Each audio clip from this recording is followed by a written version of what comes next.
First Things, episode number 36. I seem to be lost. And so you're working around the clock so you don't take time for yourself to feel like an actual human being. I used to feel like no matter how hard I worked, I was just spinning my wheels. Trying to be perfect, we try to have everything in place at one point in time, and you can't. Hello, my friends. Welcome back to First Things, the podcast dedicated to practical productivity based on modern research. My name is Brandon Vaughn, and my goal is to help you apply productive solutions to your life to help you live with less stress, greater passion, and amazing results. So we are continuing our study on assertiveness, and we are in Chapter 6 of the Assertiveness workbook this week, which is called On the Launchpad, Preparing for Change. And before we get started today, I wanted to encourage every one of you, how are you doing on your first things in life? Yeah, I had a big self-reflection the last 2 weeks, and I don't know what it is about life, but life drifts for me. I don't know about you, but it does for me. And I find that once I get into a rhythm and I'm tapping into things that I'm passionate about, that I'm creative about, that I would consider to be my true north or my first things, that I can typically go into kind of this autopilot mode. And then after a few weeks, I tend to drift away from my first things. And if I'm not careful with that, then I will drift really far over a period of a month or two. I think it's very important that, and this is something that I'm learning, that I have to do some self-reflection very periodically. If not every week, maybe at least every other week. Because I don't know what it is about life. Have you noticed how life typically graduates to chaos when we don't take things seriously in our lives? I mean, it's like planting a garden, but you never go and water it. You just plant and just kind of leave it alone. You don't know what is going to come from something like that. And nothing good probably will grow from something like that if you just neglect it. And the things that we neglect in our lives are typically the things that we put on the back burner. And they're things that a few weeks or months or years down the road, we wonder what happened, to that passion that we had for particular things. There's just this natural tendency in our lives toward drifting. Same thing with eating well, with exercising. After so many years, you start gaining weight and you find that, wow, it takes a lot of effort now to get back to where I was before. It seems like everything good in life really takes a lot of work. Even when it comes to relationships, that's the same type of thing. If you neglect your relationships, you will find that they drift and that they go toward this sense of chaos. And you look back and you think, oh, this is terrible. It takes work. And I know it's not great news. I wish life were different than this. But it seems like everything in life that's worth having, that's worth knowing, that's worth pursuing, takes diligent effort and passion and focus to really reap the benefits of those very things in our life.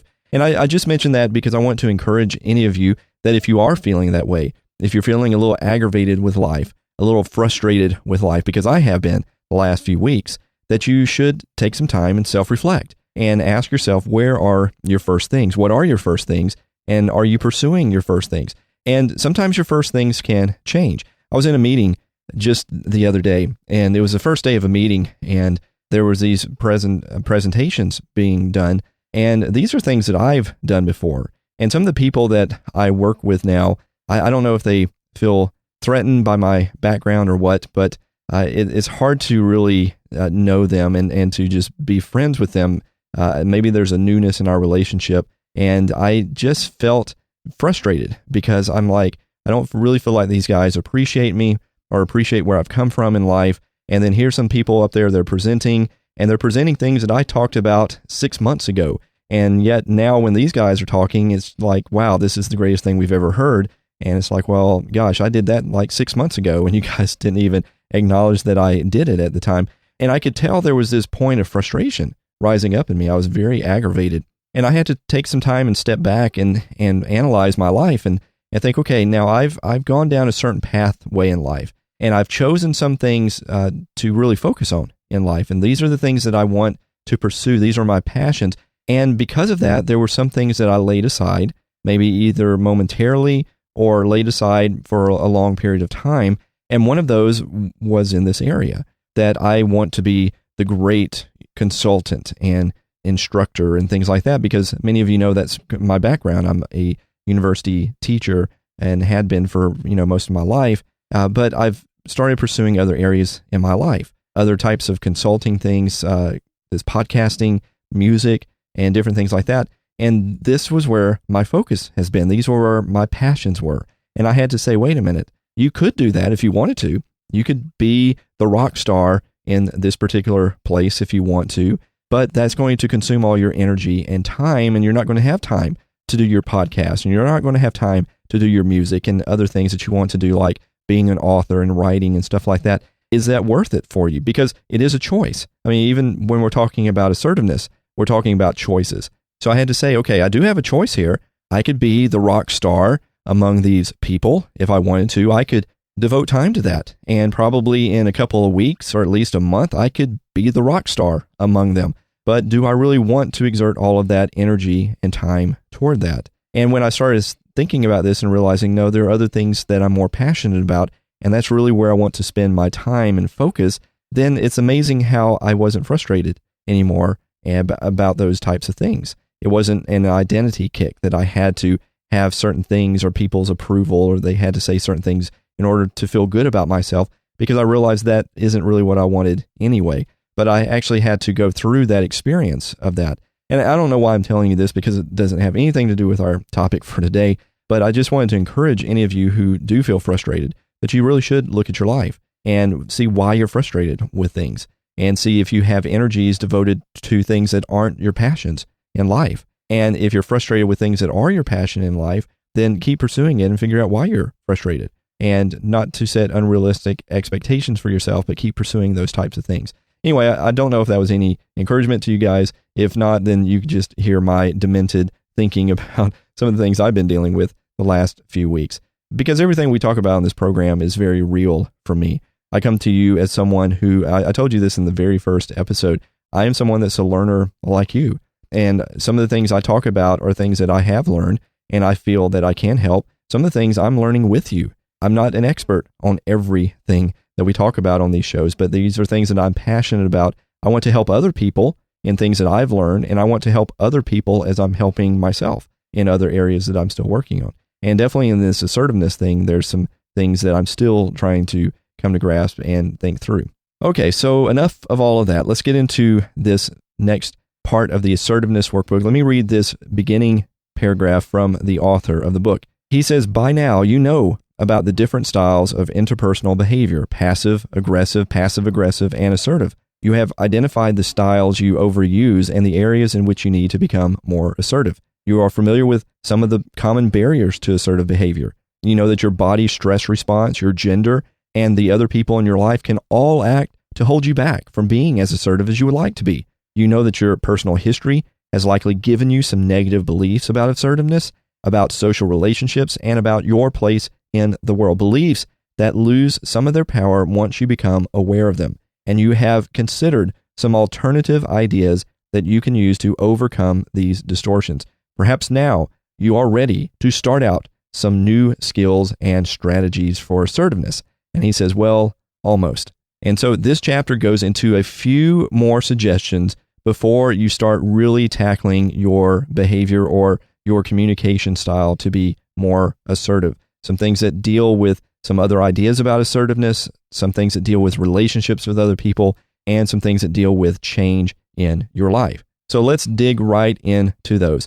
And the very first point he makes is to remind us that assertiveness is what you do, it's not who you are. Because some people would come back and they would say, again, I'm just not the assertive type of person. I've never been that. I've always been passive. And even after we've talked about what these different styles of communication are, you still may be dealing with this. You may still be dealing with this haunting voice inside of your head that says, I'm just not the assertive type of person. And again, this is assuming that assertiveness is more of a personality trait than it is a choice or a communication style in your life. It's a personality trait just like what your race would be, or how tall you are, or how much you weigh, or your gender, or something like that. It's an all or nothing type of thing. And that's simply not the case. Assertiveness, again, is a communication style. It's a choice of how you respond to other people and also how you see yourself. Now, quite honestly, there are some types of people that assertiveness comes harder for. So definitely, if you have always dealt with more of a passive style of communication, being assertive can be a little harder to do. But this is a very interesting perspective the author says in the book, and I want to quote again. He says, "But assertiveness is really a set of skills, not a type of person. And like most skills, they can be learned. Imagine someone saying, 'I can't drive a car, I'm just not the type.' It might be true that they have never learned, that they don't like cars, or that they have no need of a car, but they could probably learn to drive if they wanted to do so. The ability to drive is not a personality trait, and neither is assertiveness."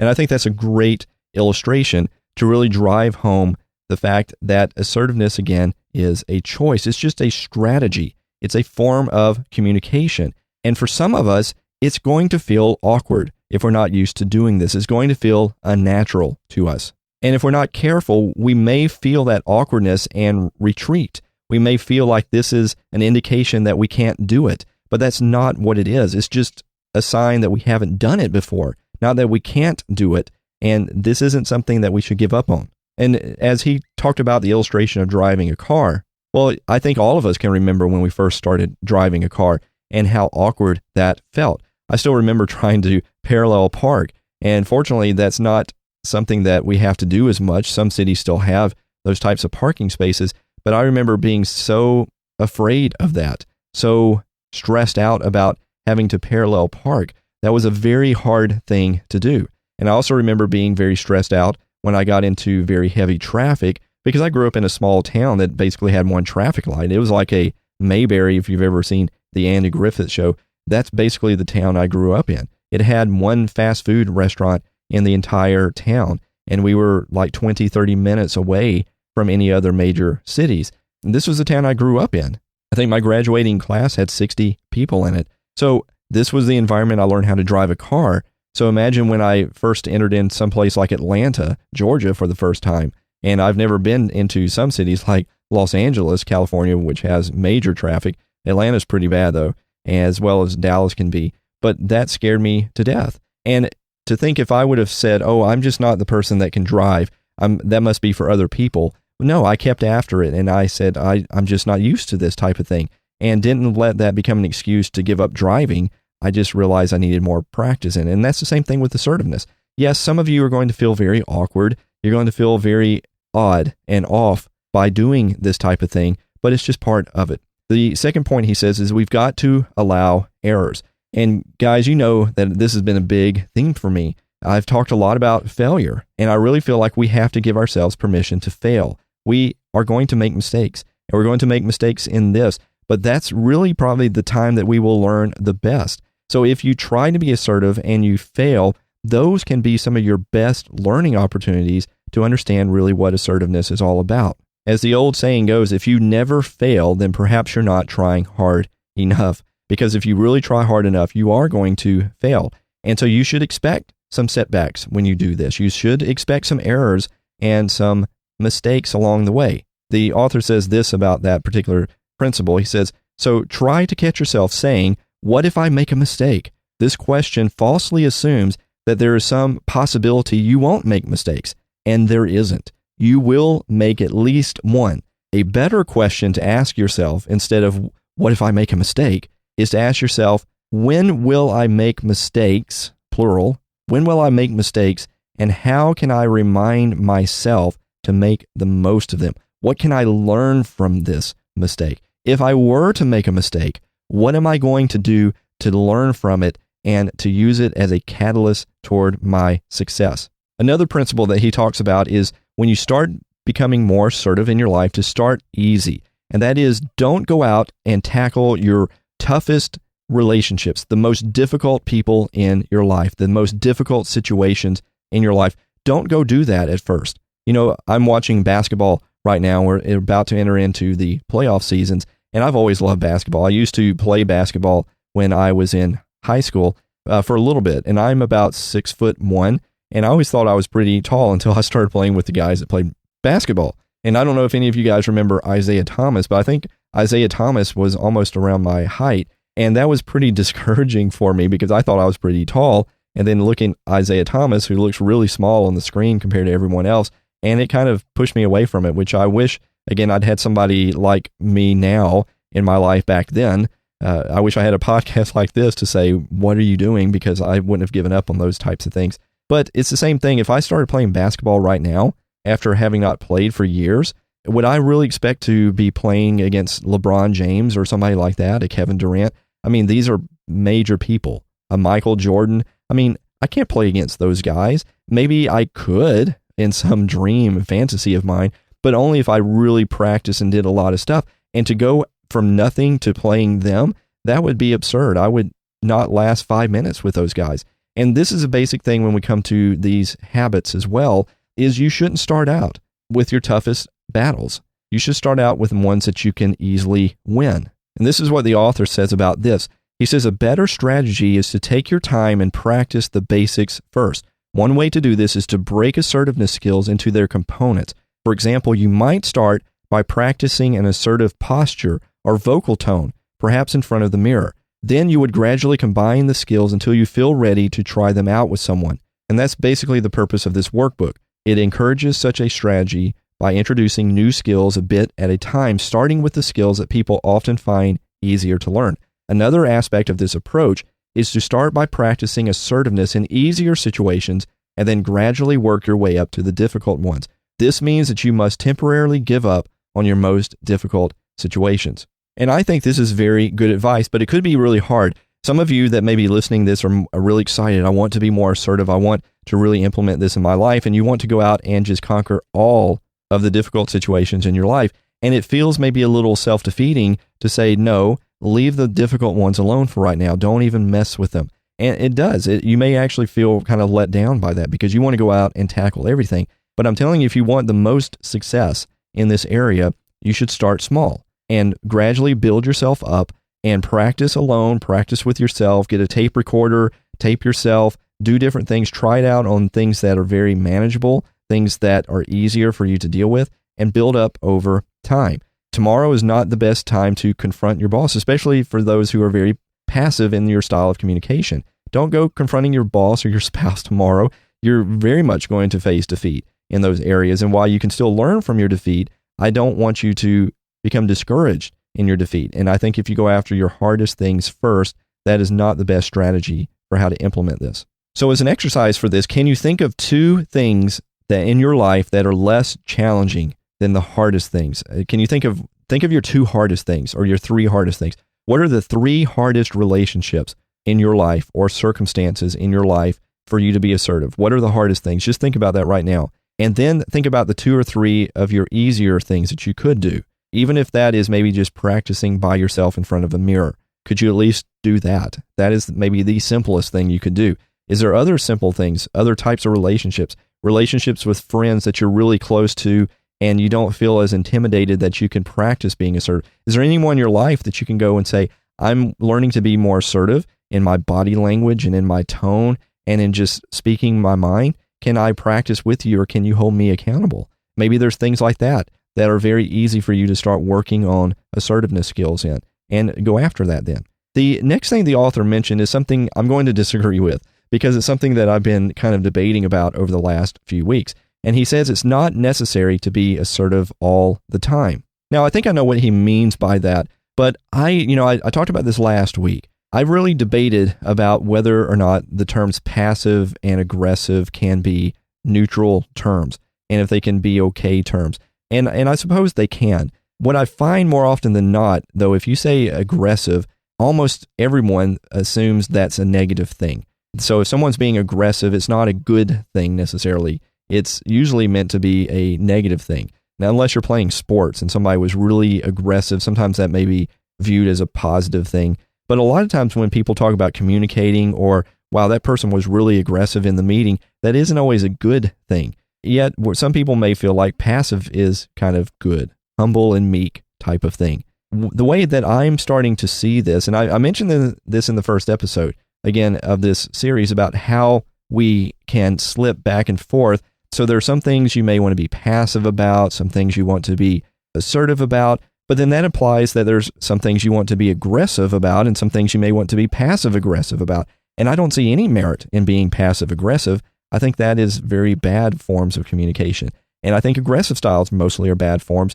And if I'm honest, I have to think that passive styles are as well, because again, it's based upon fear. So what I mentioned last week is I'm starting to take a view that some of you may disagree with, and that's fine, but that assertiveness is really the only style of communication that is equally fair to all parties and equally respectful for all parties, because it's the only style of communication in which I'm not trying to manipulate the other people and I'm not being a slave to other people. Rather, I have choice, they have choice, and we're living in that reality. So when the author says that you don't always have to be assertive all the time, I'm starting to think the opposite. And I'm thinking that you have to be assertive all the time. But let me clarify something I mentioned last week on this.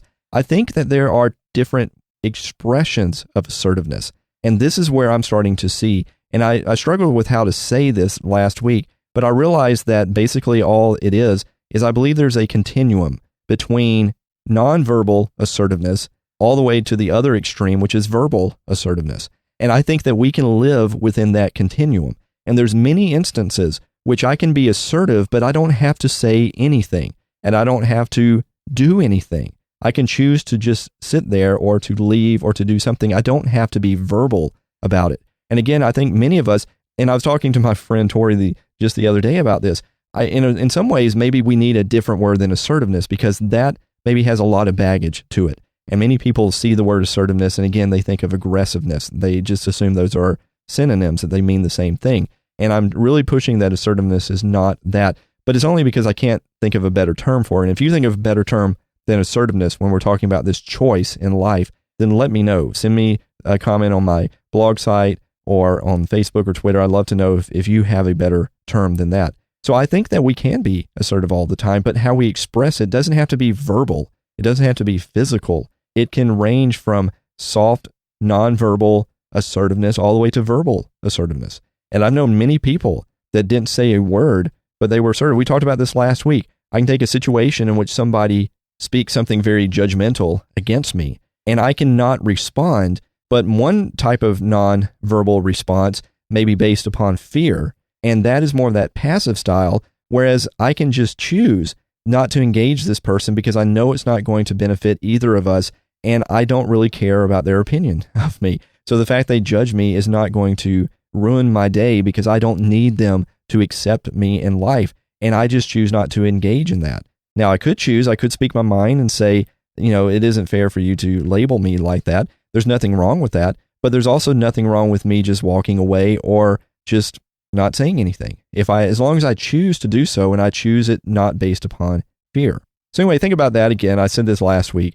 I understand what the author is saying there, but I do think that assertiveness may be, if we talk about it in terms of really respecting choice among all people, I think it's something we can live in all the time, as long as we don't think it always has to be a verbal thing. In fact, I think maybe in life, I don't want to give some formula for this, but I think in life, it may do us well good if we are 60% nonverbal assertive and 40% verbal assertive. I don't think we have to be predominantly verbal assertive. I don't even think necessarily we have to be half and half. It probably depends on our personality as well. But I think that there are many people who would benefit from walking on both sides of that continuum. The next tips that the author gives as you're thinking about bringing about this change in your life has to do with time. And one thing he says is consider your timing. Sometimes the best thing to do when you're in the heat of a conversation is to back away and to give yourself some time to think about what is being said. And maybe you just tell them, I need some time to think about this or to reply to you,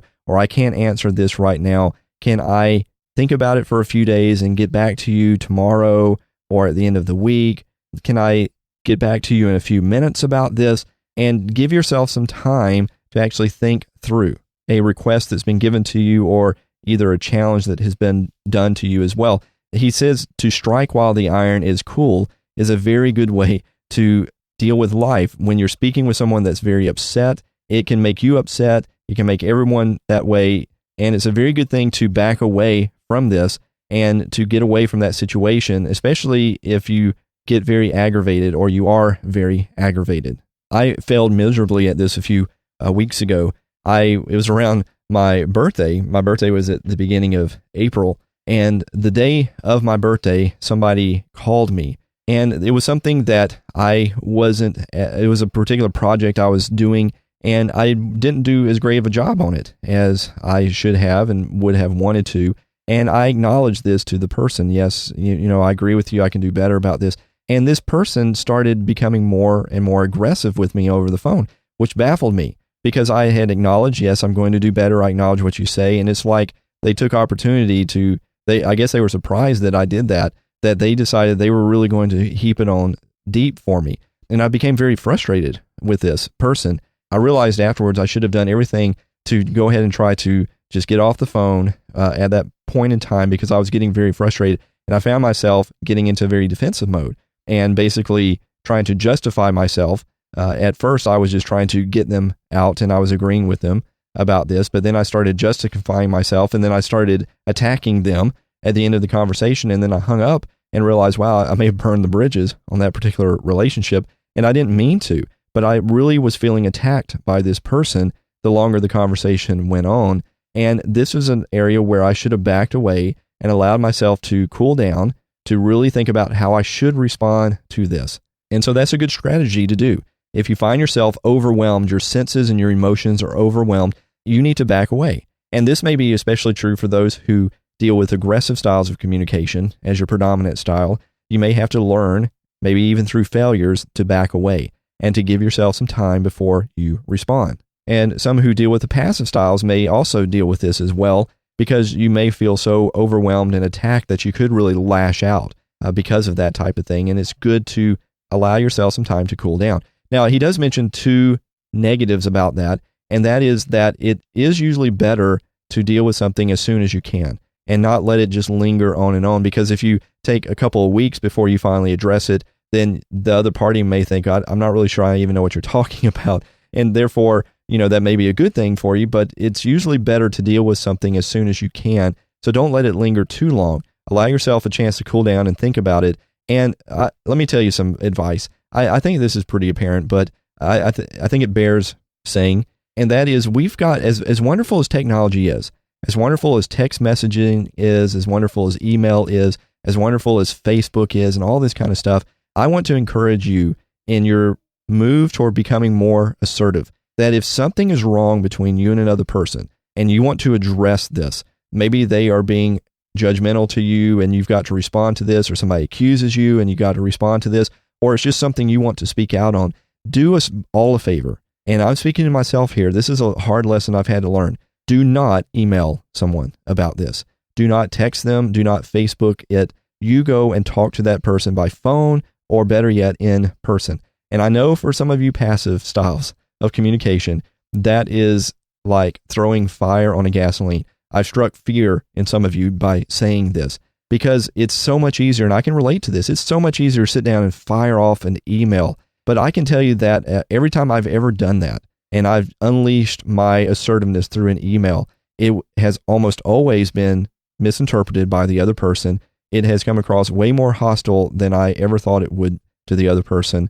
I end up writing not just a page of an email, but usually it's more like 8 to 15 to 20 pages of something. I just go on and on and on and on. And that's not a good thing. Now, we'll talk about a strategy in just a minute for how you may want to write down things, but don't send it to them. It would work out so much better. And I know it's hard. I'm speaking from experience. I know it's hard to go talk to someone in person when an email is just so much easier to fire away. But I can tell you from my experience, I'm talking ever since I knew of email, I've just never seen it work. And it's usually caused me way more grief. And it's been a hard lesson to learn that I need to stick out of that. In fact, as much as I love technology, I'm having to learn to place limits on myself in technology, because I think it's actually hurting people in many, many ways. In fact, I was just debating this just the other day. I'm sitting here thinking, I just don't know if I like Facebook as much as I thought I would like Facebook. And yes, okay, there's potential to reach people and they can reach me, and I think that's good. I spent a good period of time reaching out to people that I knew in my past, friends from my high school. And I started thinking about this, and I'm thinking, these guys never write me. They never communicate with me. I read about their lives, and there's been a couple times I've even commented on their lives. They don't do the same for me. So why am I following them? Why am I friends to them? Because that isn't friendship to me. And I've really thought about taking my friends list and cutting it down. And I've often thought about that as well with, just my page. I love being able to communicate with any of you through Facebook, but I don't communicate with a lot of you through Facebook. And I'm thinking, well, what's the purpose in all of this? There's maybe other better ways of doing this. I would probably almost rather people email me than Facebook me because I think that we can communicate a lot better that way. So I've really debated about things like that in Twitter and thought, my life was actually a lot easier before I had those things, because now, I used to check my email 20 times a day as if that was bad enough. And now I find myself checking Facebook 20 times a day in addition to my email. And did it really simplify my life or did it complicate my life? Anyway, I don't want to get off on all that. We've talked about technology before, but I do want to say, please consider not using technology to be the expression of your assertiveness. I think you will fail yourself and be very disappointed in the results if you make that be the expression of how you become assertive. Become assertive by being very old-fashioned. Talk to people in person or on the phone. Let them hear your voice. Let them see you, and I think you'll be much, much better in the long run for doing that. And this is what I was talking about, writing those really long emails. This is what the author calls the bonsai principle. As you guys have maybe seen a bonsai tree before, the basic principle is to trim it down. A bonsai tree is very trimmed down. It's very simple. It's not big and bushy. It's trimmed down to the very basic roots. And he says, basically, when you are assertive to people, it's very tempting to get very long-winded and to go into a very long explanation of what you mean. But instead, make it short. Make it to the point. Say exactly what you mean. Don't write some 5-page email. Write it short. If you're going to write an email, write it short. Better yet, say it in person and don't go into some long-winded explanation of it. And here's a good exercise if you want to do this. You can either start with this, or let's say you start and you wrote an email. So you're really upset about something and you want to tell somebody a piece of your mind and really want them to know that they kind of hurt you in something and you want to tell them this. Maybe you write this 5-page email and don't send it. So maybe don't even write it in the email program. Write it in your word processor instead and sleep on it for a night. And if you still want to say something, or the worst case, you want to still email them something, why don't you take out a little 3x5 note card and take what you have in your email and try to either write it down on that note card on front and back and summarize it on that note card and maybe send that instead, or tell them that, or use the note card to maybe outline it or do something. I think if you will force yourself down to something like that small, that's all the other person's probably even going to hear in the first place. And so if you send them a 5-page email, I guarantee you that most people aren't going to read that whole thing. They're going to read your first few paragraphs. They're going to skim over most of what you read and go right to your last paragraph. So that's basically what the note card would be. So why don't you go ahead and condense it down to that in the first place, and you'll save yourself some headache and you'll save them as well, and you'll actually get your point across a lot better. Now, a very controversial thing to do that I would suggest that you be very careful about and maybe avoid, and that is using humor. I find that I want to use humor sometimes. I can be a little sarcastic. I like that kind of sarcasm humor. I'm very much a David Letterman fan. I like that kind of sarcasm in humor. And I find that I can use that sometimes when I am dealing with people, which may not always be a good thing. It's usually probably better just to avoid using humor. This is what the author says about this. He says, if you usually have a passive style, you may feel tempted to use self-deprecating humor, such as this. I know it's completely irresponsible of me, as is so often the case, but could I possibly take the day off tomorrow? And you hear what's basically being said. I'm such a bad person. I'm so irresponsible. And that's always probably the case. I'm such a klutz. I'm such a whatever. And we basically put ourselves down. And this type of humor can be funny. Sometimes it can be appropriate. But when you're trying to be assertive, it invites others not to take you seriously. So you're better off saving this type of humor for other situations. Humor doesn't usually work as well when those you're speaking to are angry. They may miss the humorous aspect completely. And they may say, well, you're right, you are irresponsible. Or they may be offended that you're not taking their point seriously. This isn't a joke, you know. And I've encountered that many, many times as well. So be very careful if you use humor and when you use humor. It often doesn't work for people, and you're better off not even using it at all. Now, another suggestion that the author makes, which I find to be a very useful one, is to pick a model. Is there 2 people, 3 people, maybe even just one person in your life that you would think and look at and say, I love how this person responds to things. Maybe they're not perfect, but you say, if I was going to be assertive, I love how this person does it. And again, be careful that you don't just pick someone that is verbally assertive, because I don't think we have to be verbally assertive all the time. But there's this person really seems to know who they are. And there's times when I've seen people attack them and they're so gracious about it. And sometimes they don't even say anything. They just let this person kind of rant for a while, but it doesn't faze them and they don't hold hostility toward people. And then there's other times that they'll speak up, but when they speak up, they just know who they are, and there's no hint of any kind of passive aggressiveness or aggressiveness. There's just a character about them. And I think if you think through your life, you can probably think of at least one or two people. Maybe they aren't presently in your life. Maybe they were in your life at some point. A former teacher or a grandparent or a parent or a sibling or something like that. And you should try to think about, what would it be like if they responded to this situation? What would they do? And you could maybe make a game of it and try to mimic that behavior in your own way. You can use it as a template in your life to say how you might respond in a particular situation. Now, you're not becoming that other person, and I'm not suggesting that you become that other person, because, again, I often said this in the show, if two of us are exactly alike, then one of us isn't necessary. And I firmly believe that. We should be uniquely us. But I do think it's very good to emulate other people and other people's styles, especially those that really resonate with us, and make it your own.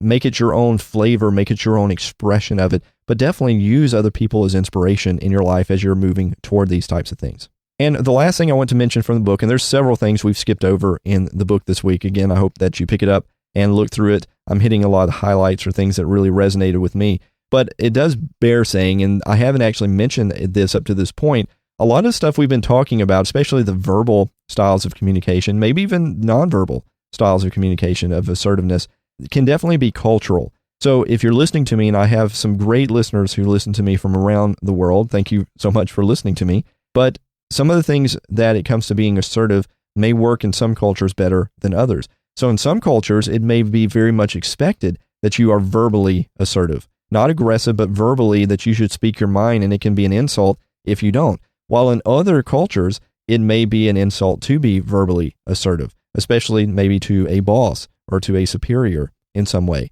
But that may be where the nonverbal assertiveness would come into play, that you don't necessarily have to say anything to this superior, but you can still make choices. So I think still in the expression of the continuum from nonverbal to verbal assertiveness still applies worldwide, but how you express it or what's appropriate in some circumstances could definitely be different depending on what region of the world that you live in. And definitely, since I live in the United States, there is definitely a bias in some of the things I'm saying more toward North American culture. So if you hear some things that I say, I try to say things in such a way that would be globally applied, but there are some things that sneak in that are definitely an American bias toward things.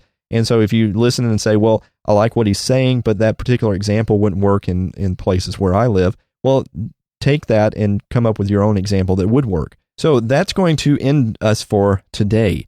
Next week, we are getting into some of the practical areas of becoming more assertive. And we're talking about what I think is a awesome topic, and that is nonverbal behavior. How we can be more assertive by our body language, by our vocal tone, by our facial expressions.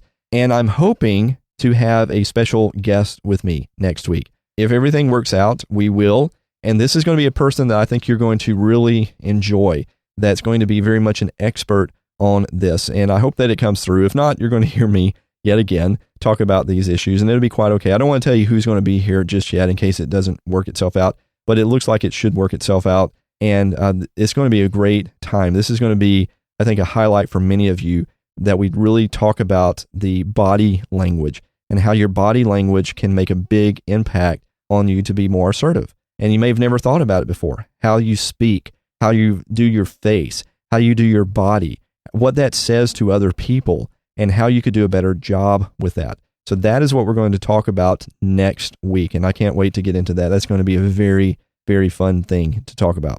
Well, as always, please consider leaving me any rating and comments on iTunes and Stitcher or wherever else you listen to me. Unless, of course, you listen to me on my website, which is firstThingsProductivity.com. You can listen to me free on there, and if you do that, you don't have to leave me any ratings because you can't leave me any ratings, although you can feel free to leave me comments. I've had several comments on my blog site, and I do apologize. Again, it's been very horrendous periods of time for me the last few months. I've been doing a lot of traveling, and I do promise to catch up on those comments. If you have left me some, I do apologize that I haven't commented on those. I always ask for comments, and then a few of you leave it for me, and then it's several days and sometimes weeks before I actually reply to them, and I'm trying to get a lot better about that. But I just wanted to mention that to you for some of you who have contacted me, that I will be replying to those very soon. But if you do have some comments, you can leave that at firstThingsProductivity.com/36, and would love to hear any comments that you have from this. So until next time, remember this: your life is an occasion, so rise to it. Think through how you want to be assertive in your life. Think through that there is a continuum of how you express assertiveness, from nonverbal to verbal. It doesn't mean getting your way. It doesn't mean manipulation. It doesn't mean being rude. It doesn't have to mean any of that. Again, it has to do with choice. You choosing what you want to do in your life, as well as knowing that other people have choice, and that this is a delicate balance between those two things. And that makes your life an adventure. It makes it a journey that you walk through in life. And yes, I wish I could get my way all the time. I'm sure you do as well. But that's not the world we live in. We can't get our way all of the time. So it's a waste of even trying that in the first place. It's a futile effort to go through and think you're going to get your way all of the time. And that's not the goal of assertiveness at all. It's not about getting your way. But think through some of the things we talked about today as you're going to implement certain changes in your behavior and your body language and all these types of things. Think through and make sure, like we said earlier, go after the winnable, go after the small victories in your life, and don't be discouraged that you haven't gone after the major things in your life. You will get to those eventually, but go after the small things in life, the things that you know you can win, the things that you can get 20 victories under your belt instead of one, and you'll find yourself gaining momentum, and you're going to be practicing these skills and putting them into place and feeling very good about yourself by doing those things. And as always, as I've said many, many times, embrace today with passion and intention, and don't die with your music still inside you.